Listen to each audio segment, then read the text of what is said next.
32절에서 34절 말씀입니다. 오늘 우리에게 주시는 하나님의 말씀은 고린도전서 11장 32절에서 34절 말씀입니다. 다 찾으셨으면 한 목소리로 읽어보도록 하겠습니다. 우리가 판단을 받는 것은 주께 징계를 받는 것이니 이는 우리로 세상과 함께 정죄함을 받지 않게 하려 하심이라. 그런즉 내 형제들아, 먹으러 모일 때에 서로 기다리라. 만일 누구든지 시장하거든 집에서 먹을지니 이는 너희의 모임이 판단받는 모임이 되지 않게 하려 함이라. 그 밖의 일들은 내가 언제든지 갈 때에 바로 잡으리라. 아멘. 오늘 말씀은 잘못된 성만찬으로 인해서 하나님께서 징계하심을 말씀하고 있습니다. 당시에 초대교회의 성만찬이라고 하는 것은요, 지금 현대에서 이루어지고 있는 작은 떡 하나 한 조각과 그 다음에 이렇게 포도주를 작게 따르는 작은 잔을 분병하는 방식과는 조금 달랐어요. 그때는요, 각자 집에서 이제 음식을 막 가지고 오는 거예요. 바리바리 쌓아와서는 함께 배불리 먹는 저녁 식사를 말했던 겁니다. 그런데 고린도 교회에서도 지금 우리 한국처럼요, 빈부격차가 굉장히 심했습니다. 그래서 부유한 성도들이 먼저 교회에 도착하는 거예요. 그러니까 삶에 여유가 있다는 거죠. 시간적인 부분에서도. 그리고는 늦게 오는 사람들을 기다리지 않고 먼저 이제 자기들끼리 배불리 먹는 겁니다. 그리고 포도주도 많이 있다 보니까 먹으면서 많이 취했던 거죠. 자, 그러면 가난한 성도들과 노예들이 있었는데, 그들은요, 열심히 하루 일과를 고되게 이제 끝내고 나서야 뒤늦게 이제 도착을 했던 거예요. 자, 근데 이미 교회에 와보니까 음식은 바닥나 있는 거죠. 그러면 그들 가운데는 수치심이 들기 시작한 겁니다. 내가 가난해서 그런가? 내가 노예라서 무시당하고 있는 건가? 이런 소외감을 그들이 느껴야 했던 겁니다. 이러한 배경 속에서 내용 관찰 1번 보겠습니다. 바울은 스스로를 살피면 무엇을 받지 않을 것이라고 말합니까? 31절을 보면 우리가 우리를 살폈으면 판단을 받지 않게 될 것이라고 말하고 있는데요. 이 판단은 하나님께서 성도들을 바라보시면서 하는 판단을 말합니다. 그러니까 성도들이 자신들의 모습을 되돌아보면서 지금 고린도 교회에 이렇게 부유한 자들이 행했었던 이러한 잘못된 것들, 그러면 그런 것들을 보면서 회개했다면 이러한 판단과 징계를 받지 않았을 것이라고 말하고 있는 거죠. 30절에서 말하고 있는 약한 자, 그리고 병든 자, 그리고 심지어는 잠자는 자라고 표현하지도 않습니까? 그러니까 성경에서 잠자는 자라고 말하는 것은 죽음과 연관을 짓는 거죠. 그러니까 죽음에 이르기도 했다는 거예요. 이런 결과가 생긴 이유에 대해서 사도 바울은요, 너희가 주님의 성만찬을 올바로 지키지 않았기 때문이라는 것입니다. 이렇게 보면 주님의 성만찬을 올바로 지켜나가는 것이 매우 중요한 것임을 볼 수 있죠. 내용 관찰 2번 보겠습니다. 바울은 주께 징계를 받는 이유가 무엇을 피하기 위함이라고 말합니까? 32절을 보면 우리가 판단을 받는 것은 주께 징계를 받는 것이라 말하고 있죠. 그러면서 그 이유에 대해서 설명하고 있었는데요. 그것은 우리로 세상과 함께 정죄함을 받지 않게 하기 위해서라는 것입니다. 그러니까 저와 여러분을 향한 하나님의 징계가 없다면 저와 여러분이 세상과 함께 정죄함을 받게 되기 때문에 그것을 피하게 하시려고 하나님은 저와 여러분을 징계하신다는 거죠. 이 부분에서 아버지의 마음이 느껴지는 것 같아요.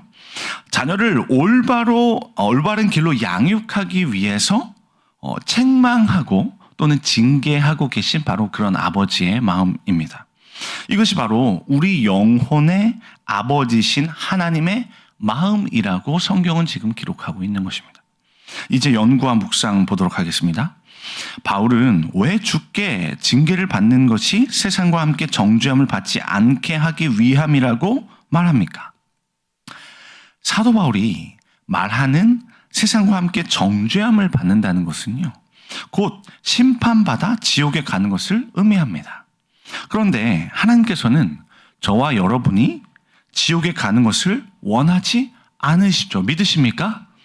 그러므로 마치 부모가 자녀를 올바르게 키우기 위하여 책망하고 징계하듯이 하나님께서는 저와 여러분이 천국의 백성답게, 천국의 시민권을 가진 자답게 살게 하기 위해서 징계를 주신다는 거예요.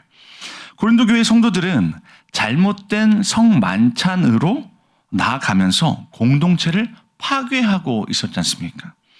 그런데 하나님 나라라는 것은요, 성도들이 서로 연결이 되어서 거룩한 성전으로 함께 지어져 가는 것이지 않습니까? 이런 잘못된 성만찬으로 인해서 지금 고린도 교회가 분열되고 있었던 것이죠. 그런데 만약 하나님께서 그들을 그 상태로 그냥 두셨다면 그들은 세상 사람들과 같이 죄의 길로 가다가 마침내는 정죄를 당하는 심판 가운데 놓이게 될 것입니다. 그래서 하나님은요, 약한 자, 병든 자, 그리고 잠자는 자와 같은 징계를 통해서 그들의 삶을 다시 돌이키도록 하시는 것이었습니다. 히브리서 12장 8절을 보면 징계는 다 받는 것이거늘 너희에게 없으면 사생자요 친아들이 아니니라 말씀하고 있는데요. 이렇게 하나님으로부터 징계가 그들 가운데 내려졌다는 것을 보면요, 거꾸로 그들은 하나님의 자녀가 확실하다는 것을 알 수 있죠. 하나님께서 하나님의 자녀를 천국으로 인도하시기 위해 더욱더 정결하게 이끄시고 계심을 볼 수 있다는 것입니다. 이제 느낀 점 보겠습니다. 징계를 통해서라도 성도를 회복으로 이끄시는 하나님의 마음에서 무엇을 느낍니까? 그런데 이런 징계를 맞게 되는 순간에는요, 그렇게 느껴지지 않습니까? 하나님 너무 가혹하신 거 아니야? 네. 이런 손길이 너무 가혹하다고 느껴질 때가 많이 있죠. 이럴 때는 그냥 그런 생각도 드는 것 같아요. 차라리 징계 안 받고 그냥 막 살래. 막 살고 싶은 마음도 때로는 듭니다. 그러나 이런 아픈 때를 지나고 나서 다시 저의 모습을 다시 들여다보게 되면요, 보이게 되는 것이 있는데 그것은 바로 하나님께서는 저를 너무나도 사랑한다는 거예요. 하나님은 하나님의 자녀를, 당신의 자녀를 너무나도 사랑하신다는 겁니다. 그래서 어떻게 해서든지 자녀를 천국으로 인도하시겠다라고 하는 하나님의 열심을 보게 되는 거죠. 그러면서 깨닫게 되는 건요, 하나님께서는 저와 여러분이 바른 진리 안에서 믿음을 지켜내기를 바라신다는 것입니다. 이제 적용 보겠습니다. 내가 징계의 순간에 하나님을 오해하거나 원망했던 적은 언제입니까? 여러분, 저와 여러분이 살아온 삶 속에서 하나님께 징계를 받았다고 느낀 적이 많이 있지 않으셨습니까? 아마도 대부분의 시간은 저와 여러분이 죄 가운데에 빠져 있다고 느낄 그때였을 것입니다. 그렇다 보니 때때로 그런 생각마저 들 때가 있죠. 이렇게 죄 가운데 계속 있다 보면 하나님께 또 혼나겠구나.